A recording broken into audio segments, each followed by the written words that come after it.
আজকের আলোচনায় থাকছে একদিকে প্রধানমন্ত্রীর চীন সফর, অন্যদিকে দিল্লিতে চীন ভারত বৈঠক। চীনের কাছ থেকে 24 যুদ্ধবিমান ক্রয় করছে বাংলাদেশ, বিপরীত দিকে রয়েছে মার্কিন বাণিজ্য চুক্তির খড়গ। আরো আলোচনা করব ভারতীয় হাই কমিশনার দীনেশ ত্রিবেদী দায়িত্ব নিয়েই দিলেন বড় ঘোষণা। দর্শক চাইলে সাবস্ক্রাইব করে যুক্ত থাকতে পারেন। চলুন শুরু করি। আমাদের সাথে আজ যুক্ত আছেন রাজনীতি বিশ্লেষক শেখ ফরিদ ও রাশেদ হায়দার। আপনাদের দুজনকেই আমজনতার আমি ফরিদ ভাইকে দিয়েই শুরু করব। ফরিদ ভাই, প্রধানমন্ত্রী চীন সফরে 14টি যুদ্ধ বিমান কেনার চুক্তি হচ্ছে বলে শোনা যায়, যেটা ভারতীয় সংবাদ মাধ্যম এবিপি আনন্দ প্রকাশ করেছে। যদিও বাংলাদেশের মিডিয়ায় এই খবরটি ফলাওভাবে প্রচার করা হয়নি। এদিকে মার্কিন বাণিজ্য চুক্তি এই কেনাকাটায় বাধা হয়ে দাঁড়াবে না তো ফরিদ ভাই? ধন্যবাদ আপনাকে, সেই সাথে আমাদের সহ-আলোচক রাশেদ হায়দার ভাই এবং আপনার আমজনতার যারা দর্শক রয়েছেন তাদের সালাম, নমস্কার এবং শুভেচ্ছা। আমি বুঝে উঠতে পারলাম না, বাংলাদেশ হলো এত মহাশক্তিধর দেশ, দেশ না দেশ, তো তাদের আসলে ভয় কিসের? তারা 14টা বিমান কিনুক, 1400 বিমান কিনুক, 140টা কিনুক, কিন্তু বলতে ভয় কিসের? ভারতের সংবাদ মাধ্যমে আমরা শুনবো, এটা আমাদের জন্য লজ্জার ব্যাপার। বাংলাদেশ বিমান কিনবে, এটা আমাদের মিডিয়াতে আসবে, আমাদের সেনা 56 ইঞ্চি থেকে 156 ইঞ্চি হয়ে যাবে। নরেন্দ্র মোদীর সেনা তো হচ্ছে 56 ইঞ্চি। আমাদের বাংলাদেশের ভাবির ছেলেদের, জামাতিদের, হেফাজতিদের, তারেক রহমানের বা বিএনপি জামাতের সবার সেনা 156 ইঞ্চি হয়ে যাবে। ভয় কিসের? আমি বুঝে উঠতে পারি না। যাই হোক, নিঃসন্দেহে যদি সত্যি সত্যি চায়নার সাথে বাণিজ্য সম্পর্ক গভীর করে, নিঃসন্দেহে সেটা প্রভাব ফেলবে এই যে যে যে মুসলেখাটা আমেরিকার সাথে দিয়ে আসছে। আমরা কিছুদিন আগেও দেখলাম যে একটি জাহাজ ফেরত চলে গিয়েছে। আবার আমরা দেখেছি পুরাতন একটি জাহাজ, যেটা কেটে কুটে কাটিং করে বিক্রি করার কথা, যেগুলো 2 গুণ 3 গুণ লাভ প্রফিট হয়, সেই জাহাজটি কিন্তু ফেরত গেছে, আমরা দেখেছি। আমরা এও শুনতেছি বিশ্বস্ত সূত্রে যে রূপপুর পারমাণবিক চুল্লি যেটা আমরা কেন্দ্র করতেছি, সেটাও সমস্যা হয়ে যেতে পারে। তো যেহেতু চায়নার সাথে আমেরিকার একটা বিরোধ রয়েছে, আর চুক্তিতে তো লেখাই আছে যে আমেরিকার স্বার্থ বিরোধী কোনো দেশ গোষ্ঠীর সাথে সম্পর্ক রাখা যাবে না। মাশাআল্লাহ, এখানে অলরেডি ইসরায়েল ঘোষণা দিয়েছেন, হামাস আছে। আবার আপনি চীনে গেছেন, সমস্যা তো কম বেশি হবে, দাল মে কুছ তো কালা হবেই। আর আমরা দেখেছি চায়না মোটামুটি বাংলাদেশের জন্য কুফা হিসেবে পরিচিত। যেই চীনে যায় তারপরে তার কুর্সি নিয়ে টানাটানি লাগে। এটা আমরা দুষ্ট লোকেরা বলে, আমি বলি না, কারণ আমি চাই মিথ ভেঙে যাক। এই যে চীনা যুদ্ধ বিমান কিনছে বাংলাদেশ, যা যা 24টি কিনবে, তারপরেও আবার সেগুলোর দাম নাকি এক একটা 700 কোটি টাকা করে। বাংলাদেশের তো টাকাই নাই, টাকা পাবে কোথায়? টাকা দিবে কি? আমি তো বুঝে উঠতে পারি না। যেই দেশের মধ্যে রিজার্ভের অবস্থা খারাপ, বেতন দিতে পারতেছে না, সরকার নিজে লোন নেয়, টাকা পাবে কোথায়? একটু আমি বুঝলাম না। আরো একটা মজার বিষয় যে তিস্তা চুক্তির পানি বন্টন নিয়ে আলাপ হচ্ছে চাইনাতে। তিস্তা নদী কি চাইনাতে? এটা তো আমি জানতাম না, আমি আজকে জানলাম আর কি। আমি নিউজ পড়ার পর জানলাম যে তিস্তা নদীর বর্ডার ভারতের সাথে নয়, এটা চাইনার সাথে। এটা আজকে জানা হইলো আমার আর কি। যাই হোক, ভূগোল জ্ঞান হয়তো আমার কম, তাই এটা জানলাম। মানে আমার সাথে ঝগড়া হইলো নোয়াখালীর লোকের। তো নোয়াখালী আমি জমি কিনেছি, সেখানে যদি আলোচনা করি, মীমাংসা না করি, তো আমার বরিশালের লোকজন আমার বরিশালে গিয়ে যদি আমি হায়দ্রাবাদের সাথে চুক্তি করি যে আমার তো ভাই জমিটা এই সমস্যা, তো হবে না তো ভাই। বা আপনার মাইজ দিতে আপনার সাথে আমার জমির আইন নিয়ে ঝগড়া, সেটা যদি আমি ঢাকার নারায়ণগঞ্জে বৈশা ফাইসালি করি, হবে না? আপনার সাথেই করতে হবে, মাইজ দিতে সেখানেই করতে হবে। আমরা বুঝে উঠতে পারতেছি না আমাদের বাংলাদেশ কোন দিকে যাচ্ছে, বাংলাদেশ সরকার কি চায়, বাংলাদেশ আদৌ আমাদের বাংলাদেশ আছে কিনা। একদিকে আপনি আমেরিকার সাথে চুক্তি করেছেন যে তাদের আমেরিকা থেকে আপনি মুরগির নারী ভুড়ি পর্যন্ত কিনবেন। সেখানে লেখা আছে, আবারও বলি, সেটা হলো যে আপনি কোনো অবস্থাতেই মার্কিন স্বার্থ বিরোধী কোনো দেশ, কোনো গোষ্ঠী, তার সাথে ব্যবসা বাণিজ্য করতে পারবেন না। তার মানে আপনি ইরানের সাথেও কিছু করতে পারবেন না। বিষয়টা এরকম। তো এখন এর মধ্যে আমাদের বাংলাদেশ সরকার সেখানে গেলেন, তিনি তাকে রেড গালিচা তাকে সংবর্ধনা দেওয়া হলো, খুব ভালো খবর, কোনো সন্দেহ নাই, এটা দেশের জন্য বিরাট সম্মান বয়ে এনেছে। কিন্তু আমরা এও দেখেছি যে মালয়েশিয়ায় গেলে তাকে কে রিসিভ করেছে, আমরা এও দেখেছি চাইনাতে গেলে তাকে কে রিসিভ করেছে, এটাও দেখেছি। এতেই বোঝা যায় যে ওখানে কতটুকু মর্যাদা দিয়েছে এবং দেয়নি। সো ওই প্রসঙ্গেও গেলাম না, আমরা যেটা আছি সেই প্রসঙ্গেই থাকি। যে চীনের সাথে সম্পর্ক উন্নয়ন ঘটার কারণে বাংলাদেশে কি কি প্রভাব পড়তে পারে। প্রথমত, ভারত নাকশ হবে। তো বাংলাদেশের মানুষ তো ভারতের মানে হিসাবের মধ্যেই রাখে না, তারা 7 দিনে কলকাতা দখল করবে, 4 দিনে দিল্লি দখল করবে, তাই ভারতের কথা বাদ দিলাম। কিন্তু তাদের যে খালু শ্বশুর আমেরিকা যদি রাগ করে, তাহলে কোথায় যাবে? যে আমেরিকার ডরে জামাত ইরানের উপর হামলা করছে আমেরিকা, সেখানে ইসরায়েলের নাম নিল, আমেরিকার নাম নিতে সাহস পায় না। আমরা এও দেখেছি যে একটি মহিষের নাম শুধু রাখা হয়েছিল ডোনাল্ড ট্রাম্প। মোটামুটি ডোনাল্ড ট্রাম্পের আগু মতো, গবর মুত, এগুলো পরিষ্কার করতে করতে এখন বাংলাদেশের জীবন তেজপাতা হয়ে গেছে। তারা কোরবানি দিবে তো দূরের কথা, তার জন্য ফ্যানও রাখতে হয়। আমরা দেখলাম তো যেই দেশের একজন ব্যক্তির নামে যদি মহিষের নাম রাখে, আল্লাহ বাঁচাইছে যে কোনো কুত্তার নাম রাখে নাই, তাহলে আরো বিপদ হয়ে যাইতো, মুসলমান বিপদ করতো। কারণ কুত্তায় তো ইসলামে পালা হারাম। আমার ধারণা কোনো কুত্তার নাম যদি এরকম রাখে, বাংলাদেশের মোটামুটি জামাতের আমির সেটাকে নিয়ে বাসায় রাখবে, কোনো সন্দেহ নেই। মহিষ দেখে হয়তো রাখে নাই, কারণ মহিষ গোবর টবর আছে, সেই কারণে আর কি রাখে নাই, রাখতে সাহস পায় না। নইলে মোটামুটি জামাতের আমির তো এই মহিষ বাড়িতে নিয়ে রাখতো। যাই হোক, আবার তো চিড়িয়াখানায় পাঠাইছে। তো যারা একটা মহিষের নাম রাখলে ভয় অস্থির হয়ে যায়, তারা কিভাবে চায়নাতে চুক্তি করবে আমি বুঝে উঠতে পারি না, আমার মাথায় ঢোকে না। তবে আবারও বলে রাখি, চায়না যে কোনো শাসকের জন্য একটা বিপজ্জনক। আমরা দেখেছি চায়নাতেই যারা যায়, তবে তারাই বিপদে পড়ে। তবে ভারতে বিএনপির বিষয়টা অবশ্য আলাদা। আমি চায়নার জাদুঘরে তন্ন তন্ন করে খুঁজে দেখেছি, সেখানে বঙ্গবন্ধুর কোনো ছবি নাই, শেখ হাসিনা তো থাকার প্রশ্নই আসে না। কিন্তু আমি সেখানে খালেদা জিয়ার ছবি দেখেছিলাম জাদুঘরে।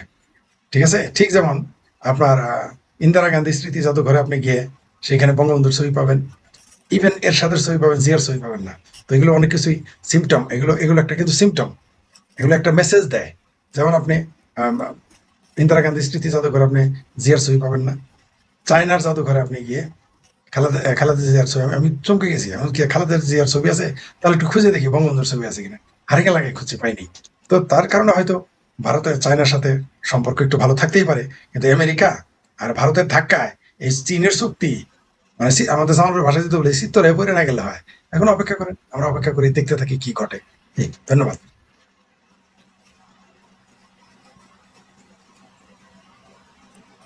জি ফরিদ ভাই, আমি রাশেদ হায়দার ভাইয়ের কাছে এই বিষয়ে একটু আলোচনা শুনতে চাইবো। সেটা হচ্ছে, এই যে প্রধানমন্ত্রী চীন সফরে যে যুদ্ধ বিমান কেনা হচ্ছে 24টা, এটা ভারতীয় সংবাদ মাধ্যম বলছে, বাংলাদেশের সংবাদ মাধ্যমে নেই।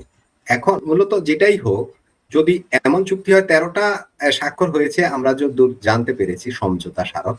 হ্যাঁ, এখন যে বিষয়টা আলোচনা সেটা হচ্ছে মার্কিন বাণিজ্য চুক্তি, একটা কিছু শর্ত রয়েছে যে মার্কিন স্বার্থ বিরোধী কোনো কিছু করা যাবে না। এই চুক্তিটি কি এই চীনের সাথে এই সব যে সমঝোতা স্মারক এবং যেসব এই যে যুদ্ধ বিমান কেনা, এগুলোতে বাধা হয়ে দাঁড়াবে কিনা? রাশেদ হায়দার। ধন্যবাদ মাসুদ ভাই, ধন্যবাদ শেখ ফরিদ ভাই বা দর্শকদের প্রিয় জিন্দা পীর যিনি আছেন, ওনার সাথে আসলে বৈশাখ কথা বলাটাও আমার সাহসে কুলায় না। তারপরও যেহেতু মাসুদ ভাই ডাকে বলতে বাধ্য হই। মাসুদ ভাই, যে বিয়ের কাবিন নামা হয়তো দেখছেন, বিয়ের সময় কাবিন নামা হয় যে মেয়েরা কাবিনের এত টাকা দিবেন, তারপরে এই করবেন সেই করবেন, এই তো বিশাল কাবিন নামা। তো বিয়ের পরে হঠাৎ করে এই 10 বছর পরে শ্বশুর বাড়িতে গেছিল বউ নিয়া জামাই। তখন জামাইরে জিগেলো, কি জামাই 10টা বছর বিয়ে হইলো, তুমি দেখি তোমার ঘরে পোলা পাইন দেখি 11-12টা। কয়, আমি তো আপনাকে যে কাবিন নামার পরে আপনার কাছে ওয়াদা করছিলাম না জীবনে আপনার মাইয়ার পেট খালি রাখুন না, ওই জন্য বছরে বছরে ভরাই দিই। চীনের সাথে চুক্তি 17, 18, 38টা চুক্তি হইতে পারে, পেট ভরাইয়া দিবে, কিন্তু আসলে চুক্তি কয়টা কার্যকর হবে? সর্বপ্রথম একটা জিনিস, পৃথিবীতে এমন কোন বেকুব নাই যে 100 টাকা যাই এমন কোথাও রাখবে যেটা চুরি হয়ে যাওয়ার ভয় থাকে বা আগুনে পুড়ে যাওয়ার ভয় থাকে, কেউ রাখে না। আপনি কি চাইলে যে যেই ব্যাংক বন্ধ হয়ে যাইতেছে জানেন বন্ধ হয়ে যাবে, এখানে টাকা রাখবেন? রাখবেন না। চায়না বলেন, ইন্ডিয়া বলেন, জাপান বলেন, আমেরিকা বলেন, সবাই পয়সা কখন দেয়, ইনভেস্ট কখন করে, যখন স্থিতিশীলতা থাকে। আওয়ামী লীগ আমল প্রচন্ড খারাপ ছিল, আপনাদের মতন আমিও মানিয়ে নিলাম, বঙ্গুদের মতো খুব খারাপ ছিল, একেবারে যা যা আছে সব। কিন্তু গত 15 বছর এক হাতে এক মহিলার শাসনের কারণে দেশ স্থিতিশীল ছিল, নো সুদূর বুদু, যার কারণে সমস্ত ইনভেস্ট আসছে। কারণ ওরা অন্য দেশের সরকার দেখে না, এখানে দিলে আমি 10 বছরের ভিতরে আমার টাকা লাভ সহ তুলে নিয়ে যেতাম। এখন যে সরকার, তা তোরা জানে যে যেহেতু আপনারা কইতেছেন যে আওয়ামী লীগ নাই, কিন্তু আওয়ামী লীগ নাই করে আবার সেনা নামাইতে হয়, ওই আওয়ামী লীগ নিঃশেষ, এরপরও প্রতিদিন আপনারা ধরতে হয় আওয়ামী লীগ। তো এখন 6 কোটি লোকের আলাদা রাইখা দেশ অস্থিতিশীল রেখা কোন বেকুব আছে যে ওইখানে পয়সা ঢালবো আপনাদের উন্নয়ন কর্মকাণ্ডে? এখন আমার ভাই যেটা করে যে 700 কোটি টাকা করে এক একটা বিমান, তো 14টা বিমানের যে হিসাব আসে তাতে $1.36 বিলিয়ন, নিয়ারলি একটা $2 বিলিয়ন বিমান। তো ভাই বললেন যে, ফরিদ ভাই বললেন যে ইন্ডিয়ান পত্রিকায় পাইছে। তবে আমি বাংলাদেশের আরেকটা নিউজ চ্যানেলে একটা খবর দেখছি, তারা বলতেছে যে বাংলাদেশ 14টা না জানি 24টা বিমান কিনতেছে, এগুলা ভারতের রাফায়েলের চেয়ে উন্নত। ভাই আমি তো অবাক হয়ে গেলাম। 700 কোটি টাকা দিয়ে। হ্যাঁ, ভারতের রাফায়েল, ভাই কিন্তু ভারত রাফায়েল বানাইলো কবে? ভারতে তো রাফায়েল নাই, রাফায়েল তো ফ্রান্সের। ফ্রান্সের রাফায়েল যেটা টক্কর দেয় আমেরিকান বড় বড় ফাইটার জেট গুলার লাগে। সেখানে ভারতের রাফায়েল কেমন হলে এইটা যেমন একটা বুঝলাম না যে এটা কোন কারণ। আর ফরিদ ভাই তো কইছেন 24টা কিনবেন আর 34টা কিনবেন, বুক ফাটায় বলেন না ভাই, মাইক লাগাই দেন মসজিদে মসজিদে যে আমরা কিনতাছি 24টা 34টা, আমরা আজকেই জামুগা দখল করতে। তাই কিনেন, আমেরিকার লগে একটা চুক্তি আছে যে তোমার বউ আমার বউ, আমার বউ আমার বউ, আমেরিকার লগে চুক্তি। আমি যারে শত্রু মনে করব সে তোমাদের শত্রু, আমার মিত্র তোমাদের মিত্র হবে, কিন্তু আমি চাইলে রাশিয়ার তেল তোমারে কিনতে বলতেও পারি, নাও বলতে পারি, তবে আমি যা যা নিবো রাশিয়া থেকে সেই দিকে চোখ দিতে পারবা না। রাশিয়ার লগে ব্যবসা আমেরিকার চলবে, তাতে সমস্যা নেই, কিন্তু তোমারে বলছি না না। এখন যে অ্যাম্বাসেডার সাহেব আছেন, উনি তো ওই যে বিয়ার কাবিন নামা করে দিয়েছেন না, চায়না থেকে দূরে রাখো, মই রাখো সে রাখো, উনি এখন কি করবেন? কাবিন নামা ফলো করবেন নাকি অন্য কিছু করবেন? এটা হচ্ছে প্রথম কথা, যে কোনটা ফলো করবেন। কিনা আইলেন, এখন ওই যে দাদাই কইলো যে আনতে তো গেলেন, এখন আইবনি। খালেদা জিয়ার ছবি হয়তো দেখে আসছেন ফরিদ ভাই, ওখানে ওই বিভিন্ন জায়গায় আছে, এটা নিতে পারে। এখন ঘটনা হচ্ছে যে আপনি মালয়েশিয়া গেলেন, মালয়েশিয়াটা নিল কি? ওইটা কি চায়না নিচ্ছে বলে মনে হয় না। চায়না তো করাইতে পারে না যে ঠিক আছে তুমি মালয়েশিয়া হইয়া এইদিকে আসো, কারণ মালয়েশিয়ার লাগে চায়না একটা ভালো আন্ডারস্ট্যান্ডিং আছে। এই কারণে আমেরিকা কিন্তু মালয়েশিয়ার উপরও খেপা। সুতরাং এখন দেখতে থাকেন যে আসলে আমেরিকা কি খেলাটা খেলে। ভারত কিছু খেলবে না, ভারত কি, ভারত মাথা খারাপ। 34টা আসবে রাফায়েলের চেয়ে শক্তিশালী, 34টা মনে হয় আগামী সপ্তাহে চলে আসবো। রাফায়েল আছে মাত্র 7টা না 8টা, আগামী জুম্মাবারে চলে আসবো, আগামী জুম্মাবারে চলে আসবো। সুতরাং আমরা ব্যাপক শক্তিশালী। এমনি আমগো রাঙ্গামাটি ফাঙ্গামাটি সব গেছে গা, কারণ আমরা ব্যাপক শক্তিশালী। সুতরাং দেখেন একটা সপ্তাহ স্যার আসুক, দেশে ফিরে আসুক, স্যার কি কি নিয়ে আসে। মালয়েশিয়া থেকে তো স্যার অনেক কিছু আনছেন অলরেডি, আনছেন না? বিরাট কিছু। হ্যাঁ, মালয়েশিয়াতে তো বলেই দিচ্ছে যে মানে আমাদের ভিসা লেস ঢুকতে দিবে, একদম ভিসা ছাড়া, খালি যাবেন আর কাজ করবেন, পয়সা কামাইবেন। অষ্টডিম্ব প্রসব করছে মালয়েশিয়া। আর চায়না থেকে আসলে কি কি আনে এটা বাংলাদেশ মিডিয়া বলে না কেন? জি, এটাতে ওয়ান্ডারফুল ডায়মন্ড টুথ পাউডার, এটা অ্যাডভার্টাইজ দেখতাম। তো ওই রকম কি আছে সেটা ভবিষ্যৎ বইলা দিবে, একটু ওয়েট করেন, এত বিচলিত হয়েন না, দেখতে থাকেন। ধন্যবাদ মাসুদ ভাই।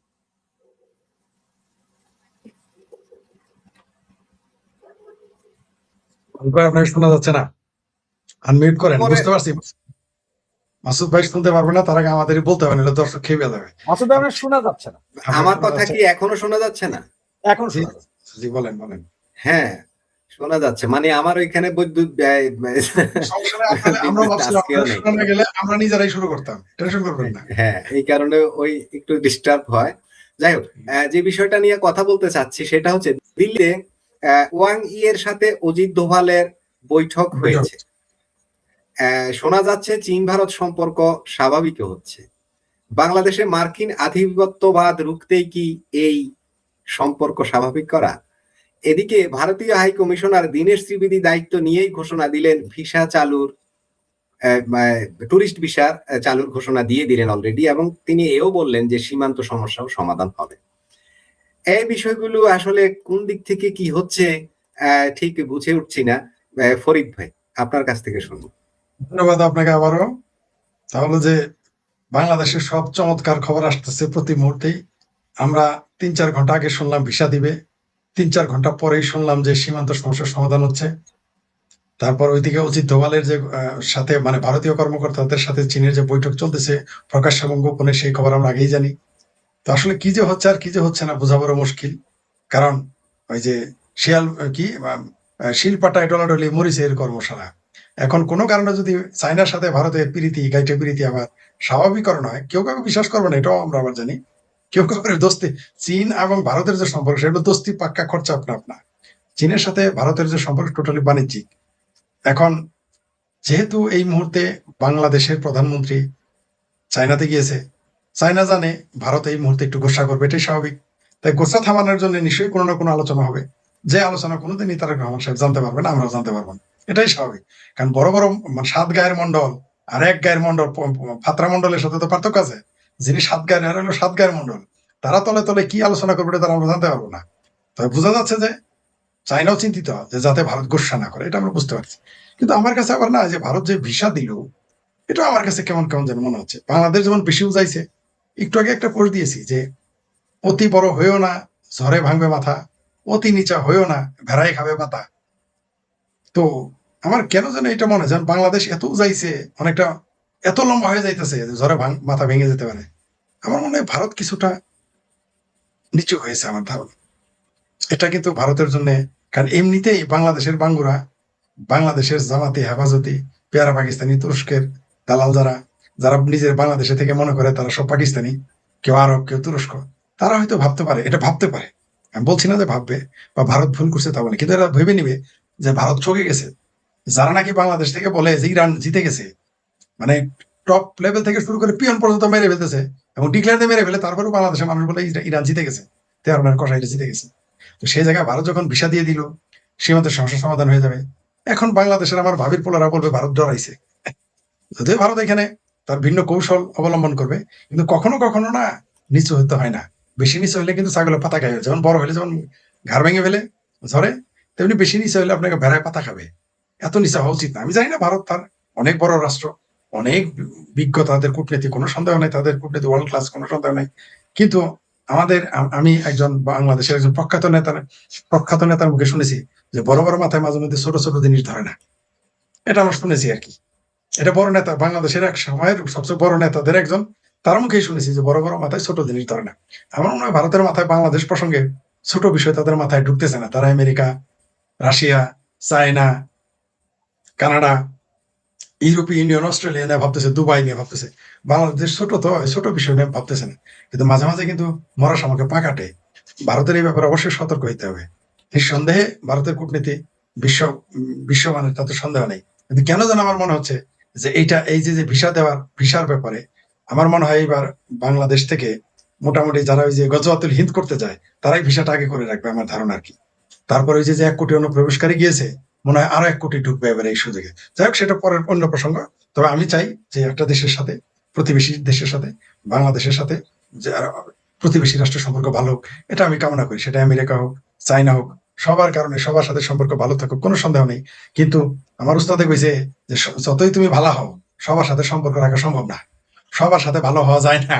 আপনি যত বড় দেবতার ফেরেস্তা হন, আপনি সবার কাছে কখনোই ভালো হবেন না, হতে আপনি পারবেন না, হওয়ার সুযোগ নাই। আপনাকে কারণ আপনি যত কিছুই করেন, কারণ কারোর কাছে, কারো দৃষ্টিতে আপনি খারাপ থাকবেনই যত ভালো কাজই করেন। আর আপনি যেটা বললেন, আমাদের এই মুহূর্তে বাংলাদেশ নিয়ে খুবই জটিল অঙ্ক কষতেছে বিশ্বের বিভিন্ন শক্তি, কয়েকটা দুর্বল রাষ্ট্র, কয়েকটা বড় রাষ্ট্র, এবং বিভিন্ন আরো ছাড়াও আরো বিভিন্ন দেশ, যেগুলোর নাম আমরা হয়তো এখন অনুমানই করতে পারতেছি না। বাংলাদেশকে নিয়ে যে একটা কিছু হচ্ছে, এটা কিন্তু সুস্পষ্ট। আপনি দেখেন, ইসরায়েল যখন ইরানে হামলা করলো, আমরা ধরে নিয়েছিলাম যে 2-3টা দেশ ইসরায়েলের পক্ষে। পরে কি জানলাম যে 51 নাকি 52টা দেশ ইসরায়েলের পক্ষে কাজ করেছে, তার মধ্যে 10-12টা দেশ মুসলমান। সুতরাং রাজনীতি এবং বিশ্ব রাজনীতি এগুলো খুবই জটিল বিষয়। আমাদের এখন অপেক্ষা করতে হবে যে চায়না থেকে, যেটা রাশেদ হায়দার ভাই বললেন, যে চায়না থেকে আমাদের জাতীয় ভাইয়া ফিরে আসুক, তারপরে দেখি যে আসলেই কি হয়েছে। আর বাংলাদেশের পত্রিকায় আসুক কি কি ঘটেছে, নাকি আমেরিকার সেই চুক্তির মধ্যে গোপন রাখবে, তা আমরা জানি না। তবে আমি বলতে চাই যে বাংলাদেশে 24টা বিমান কিনলেন, আপনি তো বারমারে দেখলে আপনার কাপড় চোপড় নষ্ট হয়ে যায়। বারমার যে ওই যে আপনার আরাকান আর্মি, তারা এসে আপনার 150 জেলে নিয়ে যায়, তারা অস্ত্র নিয়ে এসে আপনার দেশে গান গায়, নাচে, ডিজে পার্টি করে যায়। আপনার তার চোখের দিকে তাকানোর সাহস আপনার হয় না। তো এই যে বিমান আনতেছেন, এই বিমান কার বিরুদ্ধে ব্যবহার করবেন? ভারতের বিরুদ্ধে? দেখেন, ভারতের বিরুদ্ধে তো বিমান দরকার নাই। বাংলাদেশের জামাত বলেছে তাদের 50 লক্ষ জিহাদি রেডি। তারপরে কোনো হাঁপানি রোগী, মৌলবী, লিল্লাখোর, তারপরে আপনার রিক্সাওয়ালা, এরা তো বলেছে 1 কোটি লোক গিয়ে ভারত দখল করে ফেলবে। বিষয়টা এরকম যে ব্রাহ্মণবাড়িয়া থেকে লোকজন এসে জামালপুর দখল করে নেবে, এরকম মনে করতেছে। অথবা জামালপুর থেকে গিয়ে গভরগাঁও দখল করে নিবে, অথবা গভরগাঁও লোক মনে করছে আর কি আমরা গাজীপুর দখল করে নিব, অথবা গাজীপুর মনে করতেছে মিরপুর ঢাকার এক অংশ দখল করে নেবে, এরকম তারা মনে করতেছে ভারতকে। তো তাদের তো বিমানের দরকার নাই। তো আমার হাসি আসলো যে আমাদের এই বিমান কতগুলো কিনতেছে, এটা বলার সাহস আমাদের এত বড় হিম্মতওয়ালা শাসক তারা পাচ্ছে না। এটা আমার জন্য পরে আমার কাছে একটু লজ্জা লাগলো আর কি। জি, ধন্যবাদ। ফরিদ ভাই, আপনি বলছিলেন পরাশক্তি গুলোর কূটনীতির জালে বাংলাদেশ, অনেকটা এরকমই বলতে চেয়েছেন। আমরা তো এও শুনেছি যে লড়াইটা হচ্ছে বঙ্গোপসাগর নিয়ে। কোনো সন্দেহ নেই, শুধু বঙ্গোপসাগর নয়, মানে আপনার বঙ্গোপসাগর তো সামরিক কারণে, নিঃসন্দেহে এটা সত্য। বঙ্গোপসাগর এবং সেন্ট মার্টিন এগুলো সামরিক কারণে। আর বাংলাদেশটাকেও দরকার, কারণ এটা 18 কোটি মানুষের দেশ, এটা একটা সুপার মার্কেট। আপনি যদি প্রতিদিন এখানে 1 টাকার চকলেট বেচেন, প্রতি মানুষের প্রতি 18 কোটি টাকা। যদি আপনি 100 টাকার কাপড় বেচেন, তাহলে 1800 কোটি টাকা। যদি প্রতিদিন আপনি 1000 টাকা করে বিক্রি করেন, তাহলে এখন বুঝেন কত বিলিয়ন ডলারের ব্যাপার। সুতরাং বাংলাদেশটা একটা সুপার মার্কেট। মালয়েশিয়াতে আমি কয়েকজনের কাছে শুনেছি, তারা ভাবতেই পারে না যে এত বড় একটা মার্কেট বাংলাদেশ। মালয়েশিয়া, চায়না না। চায়না তো আমি দেখলাম যে চায়নার লোকজন এসে ঢাকার মান্ডাতে হকারি করে, আমি নিজের চোখে দেখেছি। তাদের আমি গাজীপুর মিরপুরে হকারি করতে দেখেছি, হাতে হাতে জিনিস নিয়ে বেছে, যা বাংলাদেশের ব্যাপার না। তো মালয়েশিয়ানরা বাংলাদেশকে বড় মার্কেট মনে করে।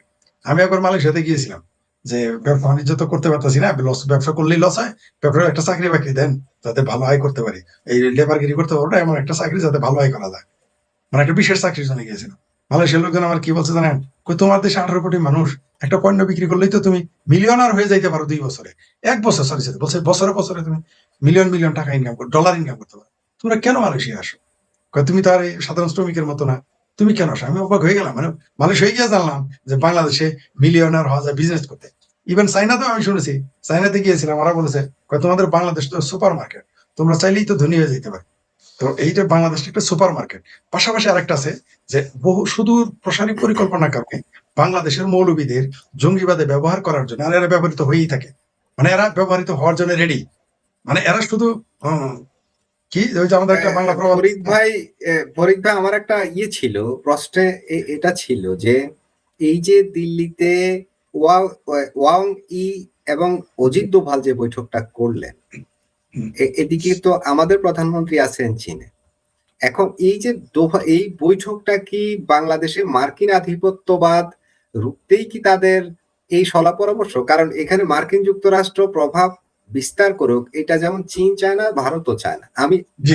আমরা যতদূর অনুভব করি বিষয়টা আপনি ঠিক বলেছেন যে এমন কিছু আপনার কি মনে হয়? এটা ভুলে গিয়েছিলাম বলতে, আপনি ঠিকই বলেছেন যে ভারত এবং চায়না যত বিরোধ থাকুক, তারা এখানে মার্কিন আধিপত্য মেনে নিবে না। কারণ এইখানে আমেরিকার অবস্থান মজবুত মানেই ভারত এবং চায়না অনিরাপদ হয়ে যাবে। তো বাংলাদেশকে নিয়ে তাদের যতই টানাপোড়েন থাকুক, চায়না চায় বাংলাদেশ আমার পকেটে থাকুক, গরিবের বউ তো সবারই ভাবি, তাই না? গরিবের বউ তো সবার ভাবি। বাংলাদেশ নামের যে গরিবের বউটা, এটা চায়নাও পকেটে রাখতে চায়, ভারত তো নিতেই চায়। তো তারপরেও ভারত একটু বলে যে আমরা যেহেতু দেশ স্বাধীনের সহযোগিতা করেছি, আমাদের একটু অধিকার বেশি। তারা দুইজনেই টানাটানি করে, কিন্তু তার মানে এই না যে তাদের এই বিরোধের মধ্যে থার্ড পার্টি চলে আসবে। এটা ভারতও চাইবে না, চাইনাও চাইবে না। আবার আরেকটা মজার বিষয় হলো, এখানে আরো টুইস্ট আছে, আমেরিকাও চাইবে না যে চায়না শক্তিশালী অবস্থানে এখানে নিক, কারণ তাহলে আবার তার সমস্যা হয়ে যাবে। চায়না এখানে মজবুত হলে আবার আমেরিকার সমস্যা হয়ে যাবে। অর্থাৎ পুরো বাংলাদেশটা এখন মানে যে কোনো সময় আমরা বলির পাঠা হয়ে যাবো। যেমন সুন্দরবনে বাঘ ধরতে আপনি কি করেন, একটা পাঠা রেখে আসেন, অন্য কোনো প্রাণী রেখে আসেন ধরার জন্য। তো বাংলাদেশটা এরকম হয়ে গেছে, একদিকে গরিবের বউ, সুন্দরী সুন্দরী বউ সবার ভাবিও বলতে পারেন, অথবা আমাদের কাবাব মেয়ে আমরা হাড্ডি হয়ে গেছি। হাড্ডির কোনো কাজ নেই, কিন্তু হাড্ডির কাজ কি, মাংসটাকে পুরবে, আমরা মাঝখানে জ্বলবো। হাড্ডি কেউ খায়ও না, ঠিক আছে, খালি হাড্ডি কুকুরেও খায় না। তো হাড্ডির তো কোনো কাজ নাই, হাড্ডি হলো কাবাব মেয়ে, আমরা হাড্ডি হয়ে থাকবো, শুধু জ্বলবোই আর জ্বলবো, পরে ফেলে দিবে। আমাদের দশাটা তাই। এখানে আরো জটিলতা, যখন চায়না আর ভারত বৈঠক করবে, তখন আমেরিকা আরো সিরিয়াস হবে। আমেরিকা চাইবে যে কোনো মূল্যে এখানে অবস্থান মজবুত করা, কারণ এরাও জানে, আমেরিকাও জানে যে চায়না আর ভারত তাকে এখানে শক্ত অবস্থানে থাকতে দিবে না। সুতরাং আমেরিকাও এখানে এই মুহূর্তে বাংলাদেশের উপরে তার অবস্থান আরো শক্ত করতে চাইবে, আরো মজবুত করতে চাইবে। অর্থাৎ আমরা কেসকি কলেই শুধু পড়ি নাই, আমরা ত্রিমুখী বিপদে পড়ে গেছি। আমাদের অবস্থা কিন্তু খুব খারাপ, কারণ আমাদের না যে নিজস্ব পররাষ্ট্রনীতি, আমাদের না আছে কূটনৈতিক জ্ঞান। আমাদের আল্লাহ এরকমই কূটনৈতিক জ্ঞান দিয়েছে যে আমাদের পররাষ্ট্র উপদেষ্টা এই ভারতের মতো প্রতিবেশী দেশ এর এখানে গেলে ঘেটি ধরে বের করে দেয়, বলে যে নেশৌরি কাজে আয়া, মানে এরকম আমাদের যোগ্যতা, এরকম কূটনৈতিক জ্ঞান তো আমাদের এরকমই। তো আমরা এবার ফান্দে পড়ে যাচ্ছি। শুধুমাত্র যে চায়না এবং ভারত, আপনার কথা ঠিক যে চায়না এবং ভারত দিল্লিতে বৈঠক মানে এখানে আমেরিকার আধিপত্যকে চ্যালেঞ্জ করা। এটা আবার আমেরিকা তো আগে থেকেই জানে, কারণ আমেরিকা তো কাউকে পৃথিবীতে আমেরিকাই একমাত্র রাষ্ট্র যে কাউকে বিশ্বাস করে না। ভারত বাংলাদেশকে বিশ্বাস করতে পারে, ইভেন ভারত চায়নাকেও বিশ্বাস করতে পারে, চায়না ভারতকে বিশ্বাস করতে পারে, বাংলাদেশকেও করতে পারে, অন্য কোনো দেশকেও করতে পারে। কিন্তু আমার ধারণা যে আমেরিকাই পৃথিবীতে একমাত্র রাষ্ট্র, এটা আমার গত 30-35 বছরের অভিজ্ঞতায়, যে আমেরিকা পৃথিবীতে কাউরে কোনোদিন বন্ধু মনে করে না। সে নিজের যতক্ষণ আপনি ভালো করবেন ততক্ষণ তিনি প্রয়োজনে আপনারা যদি 1 কাপ চা খাওয়াইলে, আপনি যদি লেবানন নিয়ে নিতে পারেন, সমস্যা নাই তো, আপনাকে চা খাওয়াবে। কারণ আসিফ মনির যে একটা জঙ্গি রাষ্ট্রের সেনাপতি সবাই জানে, ওইখানে গণতন্ত্র নাই সবাই জানে, ওইখানে আইন নাই সবাই জানে, ওইখানে মৌলবাদী রাজনীতি চলে সবাই জানে। তারপরে হোয়াইট হাউসে নিয়ে 1 কাপ চা খাওয়াই দিছে। 1 কাপ চায়ের কিমতি কি দেওয়া গেল? গাজা হাওয়া, লেবানন হাওয়া, এইভাবে সিরিয়াও কয়েকদিন পর হাওয়াই যাবে। আর ভাগ্যিস এই আসিমনের ওইখানে আপনার হায়দ্রাবাদে বিরিয়ানি খাওয়াই নাই আমেরিকার হোয়াইট হাউসে, তাহলে মনে হয় পরে সৌদি আরবে চলে যেত অথবা খোদ পাকিস্তান চলে যেত। যারা এটা অল্পের জন্য পাইছে গেছে, অদূর ভবিষ্যতে হয়তো খাওয়াবে। তবে আমরা কূটনৈতিক বেড়াজালে পড়ে গেছি, আমরা ফাঁদে পড়ে গেছি। এই ফাঁদটা হচ্ছে কবুতরের ওই যে কারেন্ট জালের মধ্যে পড়ার মতো, মানে আমাদের নড়াচড়া করার কোনো জায়গা নেই।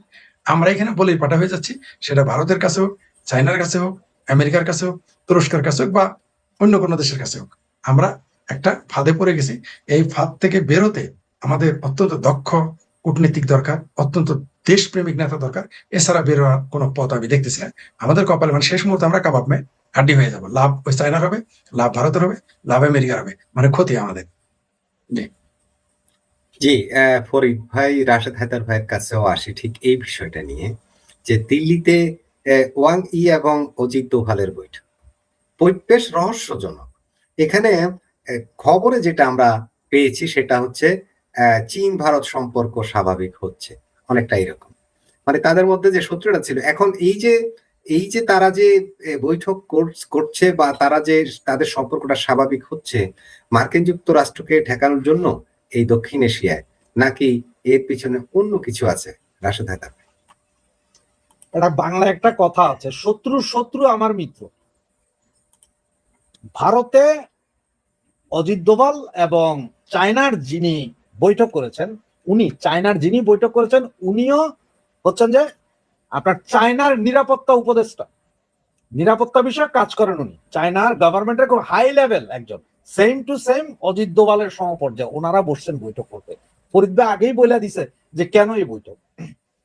এর ভিতরে গতকাল রাতে আরেকটা খবর আসছে যে বাংলাদেশ যে ব্রিক্সে যোগ দিতে চাইছে সেইখানে অনুমোদন পায় নাই। তার মানে ভারত বা চায়না কেউ একজন মানে নাই, ঢুকবে না। ওইখানেও তো একজন না মানলে হবে, ঢুকবে না। এখন ফরিদ ভাইও বললো যে ওই আমেরিকারে ঠেকানোর জন্য দুইজনে। আচ্ছা, আমেরিকার প্রধান শত্রুকে চায় না, কারণ আমেরিকা ভালো করে জানে যে আগামী 10 থেকে 15 বছরের ভিতরে যদি কেউ যদি ঠেক দিয়া দাঁড়ায়, সেটা হচ্ছে চায়না। আচ্ছা, আমেরিকাতে বিলিয়নিয়ার আছে 368 জন, চায়নাতে আছে 316 জন, মানে সর্বোচ্চ 50-60 জন বিলিয়নিয়ারের ঘাটতি আছে। এই ঘাটতি হয়তো 2-4-5 বছরের ভিতর পূর্ণ করবে, কারণ যার কাছে যত বিলিয়নিয়ার বেশি সেই বিশ্বের পরাশক্তি। 100 বছর পর পর এটা চেঞ্জ হয়। একসময় ছিল ব্রিটেন, এখন আমেরিকা, আগামী 20 বছরের ভিতরে চায়নারাও দেখবে।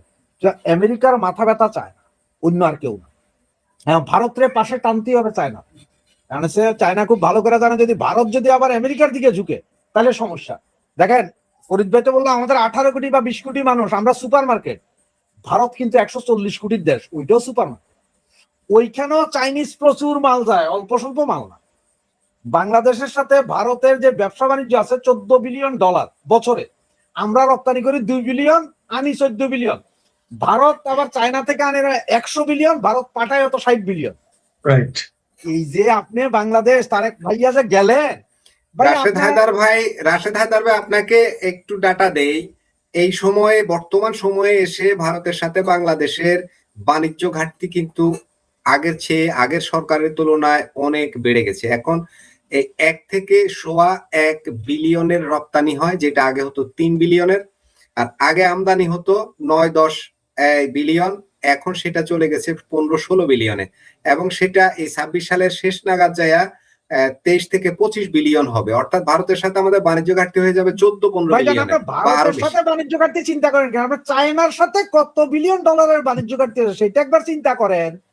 বিমান যে কিনবেন, হেলিকপ্টার কিনবেন, আরো কত কিছু কিনবেন, কত বিলিয়ন ডলার চায়নার সাথে আপনার বাণিজ্য ঘাটতি আছে। সব না, আমি ওই সেন্সে বলিনি তো, আমি ওই সেন্সে যাইনি। চীন থেকে কিনলে আমাদের প্রবলেম নাই, আমেরিকা থেকে কিনলে আমাদের প্রবলেম নাই, ওইটাই বলতেছি যে ভারত থেকে কিনলে তো আমাদের প্রবলেম। আমরা তো ভারত বর্জন করেছি, ভারতীয় পণ্য বর্জন করেছি, তারপরেও আমাদের বাণিজ্য ঘাটতি সেখানে হু হু করে বাড়ছে কেন? কারণ হচ্ছে যে ভারতের সাথে, ভারতের মালামাল তো ভাই হিন্দু মাল, চাইনিজ মাল তো হালাল মাল, আমেরিকান মাল হালাল।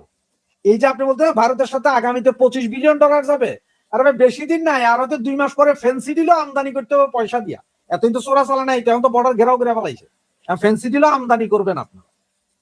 তো যত যাই কিছু বলেন, যে চায়না আর আমেরিকা নিজেদের স্বার্থে, চায়না আর ইন্ডিয়া নিজের স্বার্থে এক হবে। এই যে বৈঠকটা হইলো, যে নিরাপত্তা উপদেষ্টা দুই দেশের, ওনাদের এই বৈঠক, ওনার সবটা কিন্তু এই যে ইয়ে নিয়ে, বঙ্গোপসাগর, বাংলাদেশ, ভারত মহাসাগর, এগুলো নিয়ে। কারণ সবচেয়ে বড় দালাল হইল যে আমেরিকার এইখানে পাকিস্তান করে সাবমেরিন নিয়ে বঙ্গোপসাগরে আসবে। এগুলো সব টেনশনের বিষয়।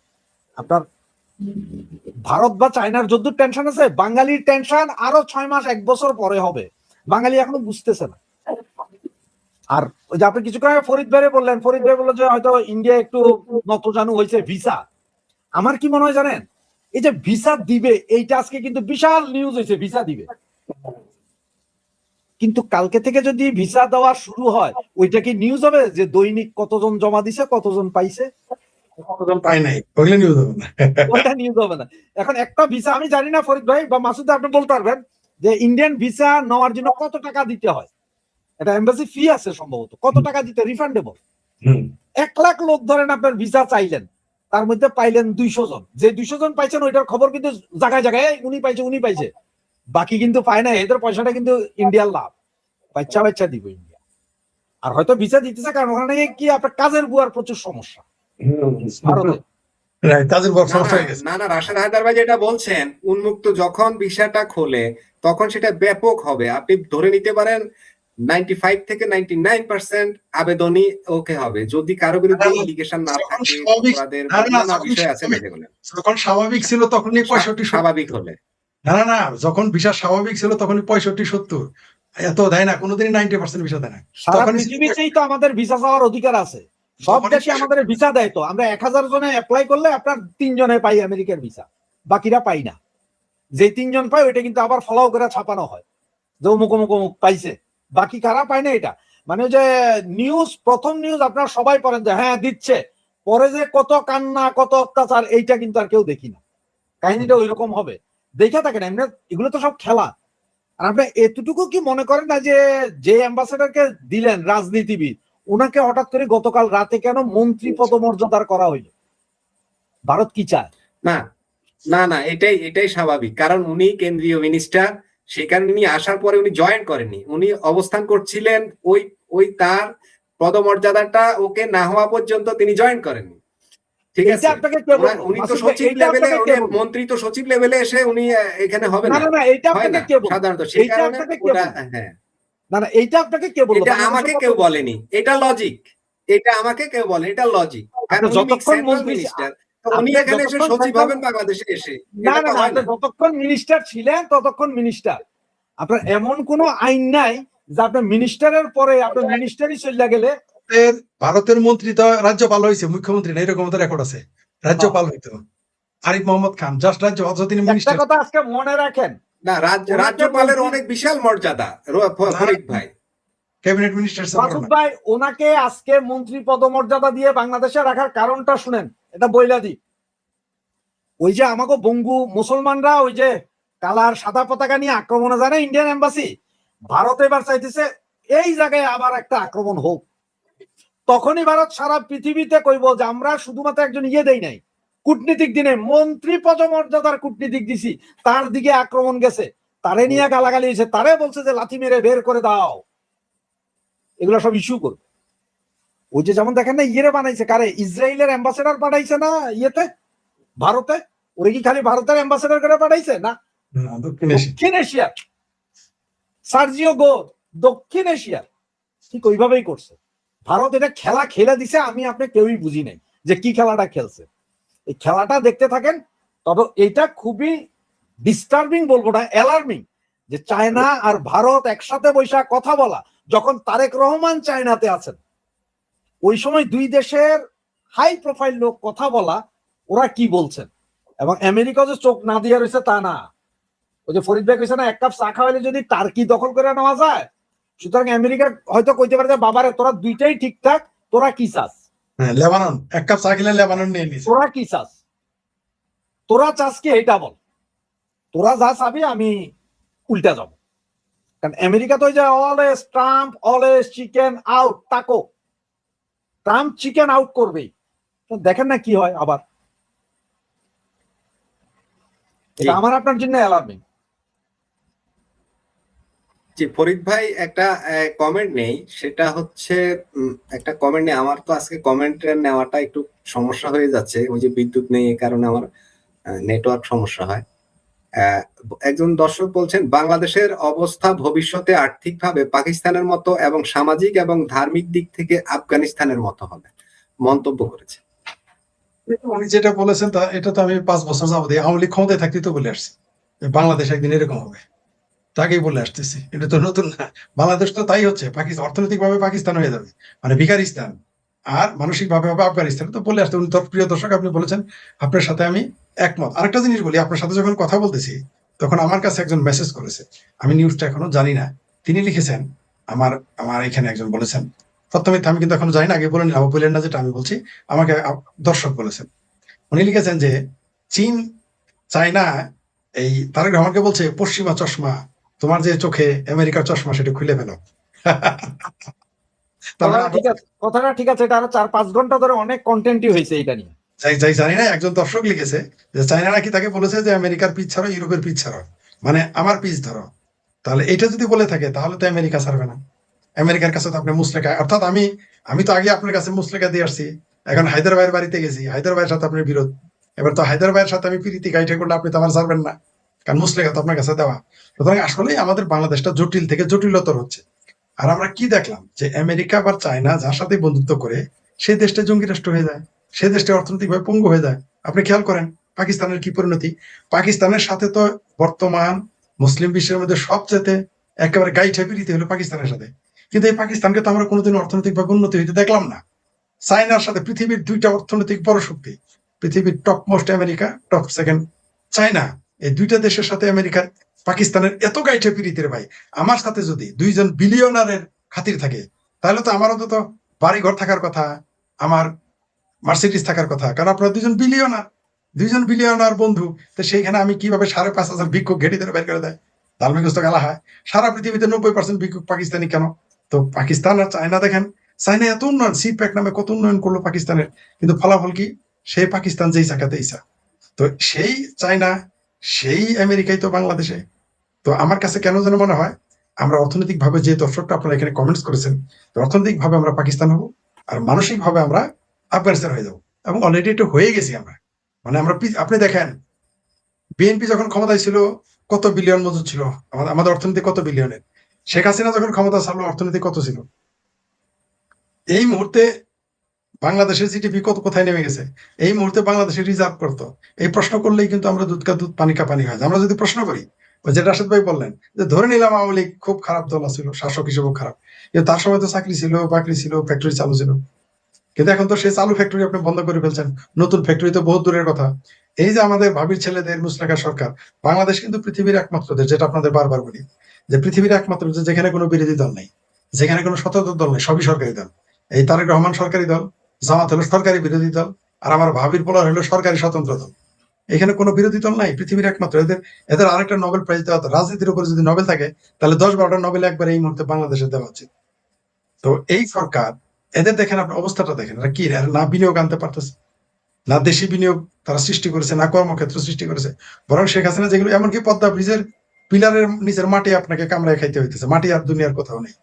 আর মাটি আর আবার আবার আমাদের মন্ত্রী মহোদয়, আমাদের বাংলাদেশের মানুষ কত বড় বোকা আর কত সুতিয়া মনে করে এদের এই মন্ত্রীরা। বলে যে এখানে মাটি বেশি তাই আছে, মাটি বেশির আর কোনো জায়গা ছিল না বাংলাদেশের, ওই পদ্মা ব্রিজের পিলারে মাটি এত বেশি হয়ে গেছিল, আর কোথাও মাটি নাই। মানে এই সমস্ত উদ্ভট যুক্তি। আবার আজকে দেখলাম আমাদের বৃহত্তর ময়মনসিংহের এক জাতীয়তাবাদী এমপি বলেছেন সংসদে 50 বছরের আওয়ামী লীগ ক্ষমতায় আসতে পারবে না। আমি তো বুঝতেই পারলাম না, 50 বছর পর ময়মনসিংহটাই বাংলাদেশ থাকবে কিনা এটাই তো আমার সন্দেহ আছে। আর আওয়ামী লীগের চিন্তা করে 50, উনি কয়েকদিন পরে কিন্তু হারিকেন লাগায় তারা খুঁজে পাওয়া যাবে না, আমরা জানি। 5-6 মাস পরে কিন্তু তাদের কাপড় চোপড় নষ্ট হয়ে যাবে। আগামী 23 জনের আগে এই যে নেটো বাহিনী আনতে হবে আওয়ামী লীগ ঠেকাইতে, এটা আমাদের ওই ময়মনসিংহের এমপি ভুলে গেছেন। এমন না যে আমি আওয়ামী লীগের পক্ষে বলে এটা বলতেছি, রিয়ালিটি বলতেছি। এটা হচ্ছে রিয়ালিটি। এই দেশের জনগণকে যেভাবে আপনি রেখে দিয়েছেন, বহির্বিশ্বের সাথে আপনার সম্পর্ক খারাপ, প্রতিবেশীর সাথে আপনার সম্পর্ক খারাপ, বাংলাদেশে হামাসের ঘাঁটি বলে প্রচার হয়ে গেছে, এবং তারপরেই দেখলাম আমরা কালেমার পতাকার নামের ফাত্রামি শুরু হয়ে গেছে পুরো দেশে। অর্থাৎ আপনি দাওয়াত দিচ্ছেন, আসো আসো বম্বিং করো, আসো আসো বিমান হামলা করো। ফরিদ ভাই একটু তাহলে এই প্রসঙ্গে একটু প্রশ্ন করি, আপনি যেটা বলছিলেন,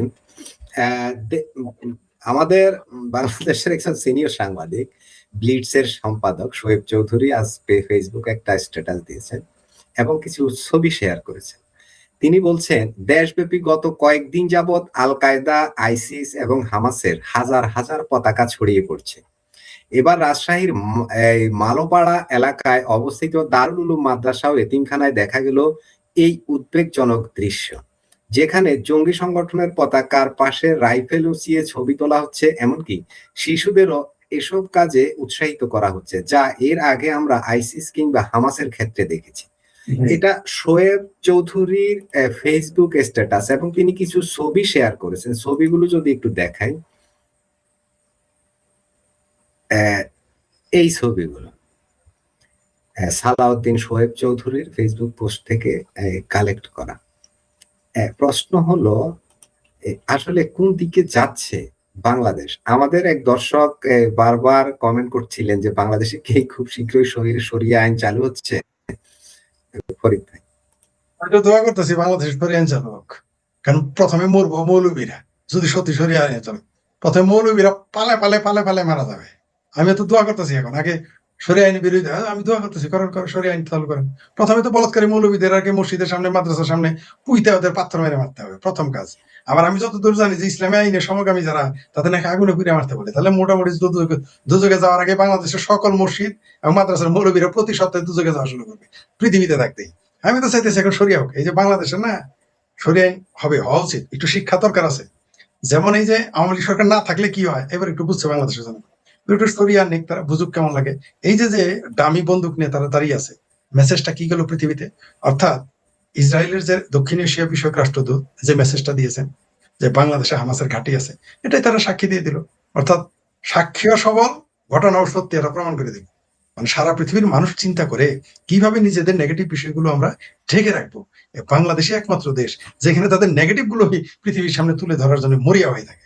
এই যে কালামার পতাকার নামে ফাত্রামি, তো টোটালি ফাত্রামি। এরা আসলে জানে যে এই পতাকাটা সামনে আনলে মানুষ কোনো কথা বলবে না। সাধারণ দৃষ্টিতে কালামের পতাকার সমস্যা কি, কিন্তু এটা যে কি কি সমস্যা বয়ে আনবে এটা তার কয়েকদিন পরে বুঝবে। আর বেশি দিন নাই। সমস্যা হলো যে এরা তো নির্বোধ, আপনি তাদের বুঝাইতে পারবেন না। এরা যখন পালে পালে মরবে তখন বলবে ভাগ্য আছে তাই করছে। কিন্তু আমরা যারা বুঝি তারা তো বুঝলাম যে এটা তো এইভাবে নিয়ে যাওয়া হলো। অর্থাৎ একটা মানুষ উপর থেকে ছাদে, আমরা দেখতেছি একটা লোককে ছাদ থেকে নিয়ে ফেলে দিচ্ছে, আমরা দেখতেছি, এটাও ভাবতেছে এটার ভাগ্য। এই নির্বোধ তো আপনি বুঝাইতে পারবেন না। এই যে পাকিস্তান আজকে প্রত্যেক শুক্রবার হলে নিজেরাই নিজেদের মসজিদ নিজেরা উড়াই দেয়। আফগানিস্তানের তো আলাপই নেই। ওই যে একটা দর্শক আপনার এখানে কমেন্টস করেছে, ওটাই সত্যি হতে চলেছে। আমরা পাকিস্তান হয়ে গেছি, এখন আফগানিস্তান হবো। ফলাফল তো এটাই হবে।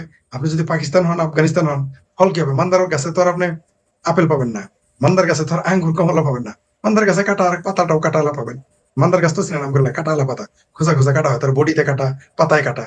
তো সেই কাটা আপনি বলতেছেন। তো পাকিস্তান, এটা আমাদের দেশের মানুষ এত বড় নির্বোধ যে আজকে যদি মির্জা গালিব বেঁচে থাকতো তাহলে তিনি কবিতা লিখতেন উল্টা করে, যে চুতিয়া কা কোই কমি নেই হ্যায় গালিব, এক ঢুন্ডো তো বাংলাদেশ মে লাখো মিলেগা। এটা বলতো এখন। বলছিল না যে চুতিয়া কা কোই কমি নেই হ্যায় গালিব, এক ঢুন্ডো তো হাজার মিলেগা। কিন্তু আজকে তিনি ওইটা হাজার মিলেগার জায়গায় বলতেন যে ইয়ে লাখো মিলেগা, করোড়ো মিলেগা, বাংলাদেশের নামটাও বলতো আজকে যদি পয়সা থাকতো। কারণ আপনি দেখেন আমাদের চোখের সামনে দৃষ্টান্ত পাকিস্তানের কি পরিণতি হয়েছে, আমাদের চোখের সামনে দৃষ্টান্ত আফগানিস্তানের সন্তান বিক্রি করে ভাত খেয়েছে মা বাবা। সে পাকিস্তান আফগানিস্তান হওয়ার জন্য আমার উদ্গ্রীব। এখন একটা মানুষ, আমাকে যদি রাশেদ ভাই কালকে লাঠি দিয়ে মারতে আসে আপনি ফিরাইতে পারবেন, কিন্তু আমি যদি আত্মহত্যা করতে যাই আপনি আমাকে ফিরাইতে পারবেন না, রক্ষা করতে পারবেন না। আপনি আমাকে শত্রুর হাত থেকে বাঁচাইতে পারবেন, কিন্তু আমি যদি আত্মহুতি দেই আপনি আমাকে কিভাবে রক্ষা করবেন?